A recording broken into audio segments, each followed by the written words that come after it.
Hello everybody, what is up? I'm your host John Walker and it is homecoming week. On this week's episode of Bearcat Update, let's just hop straight into things and look at what a week it's been at Northwest. Volleyball had an interesting week that didn't quite go as planned for the Cats. On Tuesday they got swept by number 9 Central Missouri in 3 sets. Then on Friday, after falling behind by 2 sets, the Cats were able to come back and get a 5-set win over Emporia State. After a hard-fought battle against number 4 Washburn on Saturday, the Cats fell in 5 sets. Our reporter Dylan Johnson is going to break down the women's lone home game last week against UCM. Dylan? Coming in with a 13-3 record, the Bearcats look to improve with another win. The Cats started off strong with a quick 5-0 lead, but UCM fought back, tying the match at 19 points. The Jennies tallied 16 kills in the first set to Northwest's 15 kills and 4 errors. The Cats lost set 1, 20-25. UCM dominated with an 18-7 start to the second set. UCM used a 15-4 run after the set was tied at 3. UCM also hit 34% with 17 kills and 4 errors, while Northwest had 7 errors and only 7 kills. The Cats lost set 2, 14-25. The Jennings swept the Bearcats with a 25-18 triumph in the third set. The Bearcats tallied 8 kills and 9 errors in their third set. UCM has an all-time record of 100 wins and 21 losses against Northwest Missouri State.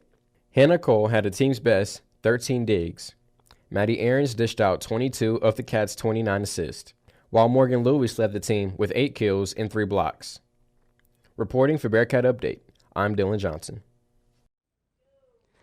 Thanks, Dylan. The football team was also in action last weekend, and for the first time this season, the Cats found themselves with a loss. Early first-half struggles from the offense left Braden Wright and company with a 14-0 deficit at the half. And the last time that the Bearcats were scoreless at the midway point in a game dates back to when they played Missouri Western in 2010, when they eventually came back to win that game. A few touchdowns in the second half and late game heroics weren't enough to match Nebraska Kearney's offense, giving the Cats their first loss of the year via a 24-17 showing against the Lopers. Speaking of Braden Wright, our reporter Nolan Brooks had the chance to get insight on the quarterback season this far. Nolan? A starting quarterback's second season can go 2 ways, really bad or really good. Northwest starting quarterback Braden Wright is on the good path halfway into his second year. He's raised 2 personal statistics only 6 games into the season. I caught up with Wright to get his thoughts on the season so far. I mean, it was more just the scheme and our receivers getting open. I throw the ball the same every week. I'm not making changes to how I throw a football or anything. I just go through my reads, and guys were getting open, and we had a good scheme in place to kind of go at their defense a little bit. So, I mean, that's a lot of all the behind-the-scenes kind of stuff. That's not much of me doing anything differently. It's just it kind of all fell into place on one day, and that's why I got to that 300 mark. Seeing a quarterback progress from a coaching perspective is also important, and quarterback coach Charlie Floor has seen an aspect of Wright's game improve more than any other. The thing that I've been really impressed with Braden is he's really committed himself to being a student of the game. Not saying he was that the year before, but he knows what his limitations are and what his weaknesses are. And as the offseason progressed, we really focused on those. Everybody can see what his strengths have been last season, and then continuing into this season with his arm strength and mobility in the pocket, but just the overall the student of the game that he's created himself to be is probably the biggest thing that I've been very impressed with. With a goal to improve his completion percentage and a 6-0 record, Wright looks to keep heading in the right direction. For Bearcat Update, I'm Nolan Brooks. Thanks, Nolan. We're going to take a quick break, but stick around. We've got more Northwest sports coming up. You're watching Bearcat Update on KNWT Channel 8.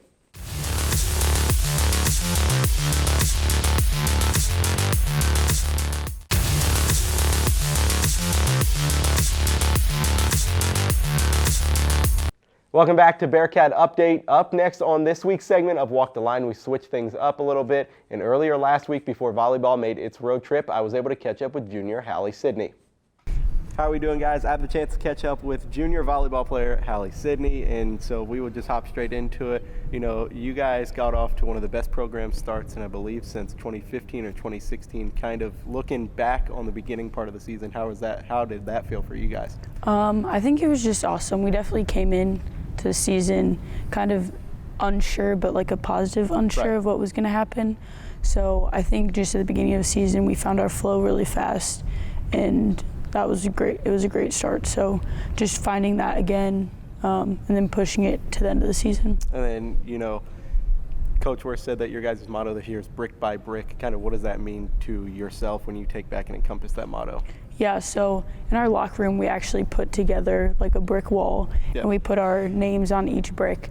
So it's kind of like, how can we lay the foundation for the season, and then the mortar between each brick is representing like the relationships that we form, that the championship teams have, and just how we can work together as a team. And when the brick wall is pushed, how we stay together. And then, you know, kind of, you mentioned championship there. I know that'd be a little bit of ways away, so we'll look back on some of the success that you've had so far in this season. 13-4, 6-3 in the MIAA. Yeah. But one of the things that stood out for the program is you guys have continued to climb the ranks in the top 25 poll. Got a program best, and you got all the way up to 10 before a couple of losses.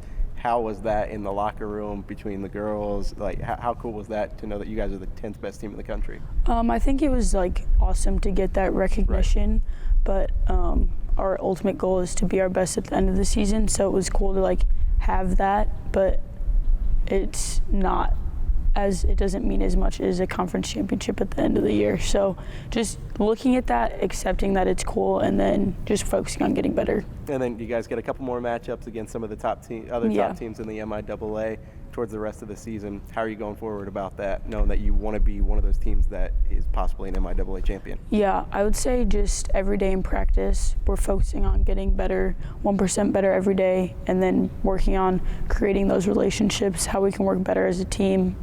So just the most important thing is how we're getting better every day to ultimately lead to the end of the season tournament. And then yourself, you've received MIAA weekly honors quite a few times, I believe 3 or 4.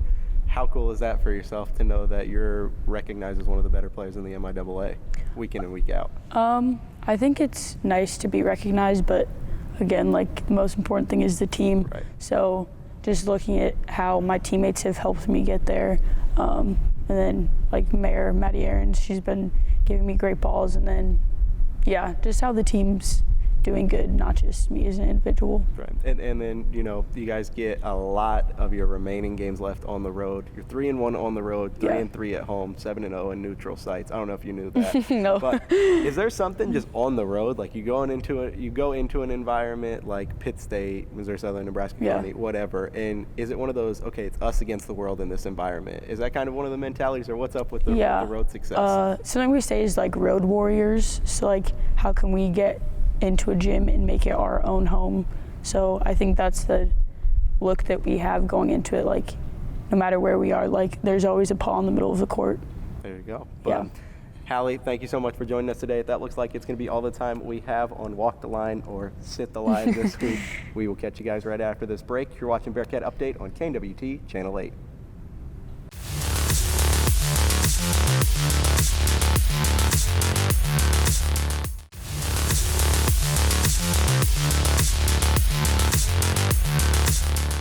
Welcome back to Bearcat Update. The women's golf team competed at home on Monday and Tuesday in the Bearcat Golf Invitational.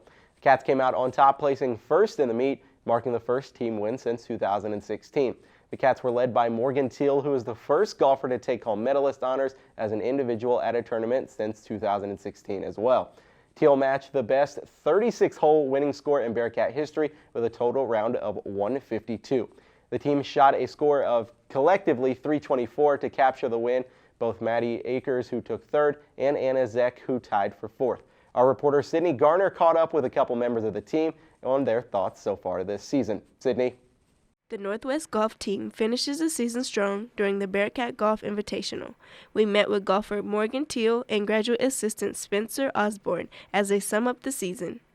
I think this season, we got better as the year went on, which if you ask any coach, that's kind of your goal through the years. You want to get better throughout the year, and I believe these girls did it, and our scores tend to show it. The team continues to work on reaching their goals to improve for the future. My goal for myself every season when I coach is just to become a better coach and try to get the most out of the girls that I can get. I guess I didn't really have any specific goals. I just wanted to play as best I could, and I feel like I did that, and here we are. Junior Morgan Teal continued to improve throughout the year and finished the home tournament in first place. Morgan's my hard worker. She's probably my hardest worker. She comes in, and when she's here, she's working hard. She's very mentally tough, and she's always, she never lets herself get too high or too low. She's always in it out on the golf course. Wins like this wouldn't be possible without all the hard work put in during the off-season. We will just put in the work in the off season and next summer and just keep grinding away, and hopefully we can all keep playing our best. The team will continue to make plans for the off-season to prepare for their spring tournaments. For Bearcat Update, I'm Sydney Garner. Thanks, Sydney. Northwest Cross Country had its second week off in a row, and despite not seeing any action, the men's team moved up in the national rankings to number 12, which marks the highest program ranking since 1997. The men and women's team will be back in action this Saturday for the MIAA Championships in Joplin, Missouri. Last but not least, the women's soccer team came away with its fourth win of the season on Friday against Rogers State. They pulled out a 3-1 win with Izzy Romano, Taylor Wolf, and Tanith Beal scoring for the Cats. That win put the Bearcats at 8th in the MIAA standings, and if they're able to stay there, they'd have a bid in the MIAA tournament for the first time since 2012. The team did not see the same result on Sunday, however, falling 2-1 to a good Northeastern State team, with Izzy Romano scoring the lone goal for the Cats. The soccer team will see its next games on Friday and Saturday as they hit the road to take on Central Oklahoma and Newman. Before we close out this week's episode of Bearcat Update, as always, I have my top pick of the week, and this week I'm taking the Northwest Cross Country team. It'll be 21 days in between the Chili Pepper Festival, where they had a lot of success, and then now the MIAA Championships. A well-rested and eager men's team should mean that there are going to be some pretty good results this weekend for the men. And along with that, the women, who haven't exactly fared well this season so far, will have a chance to take kind of the steam of their own and produce some good results running against some of the other best runners in the MIAA. I'm expecting big things from both of the teams this weekend, and for those reasons and many more, Northwest Cross Country is my pick of the week. Thanks for tuning in to this week's episode of Bearcat Update. You can follow us on Twitter at BearcatUpdate_8, or watch all of our previous episodes at YouTube at KNWT8. Thanks for watching, and have a great night. Hey-o, guys, enjoy the rest of your homecoming week, but to watch last week's episode of Bearcat Update, click up here, and for all of our previous episodes, click down here. See you next week.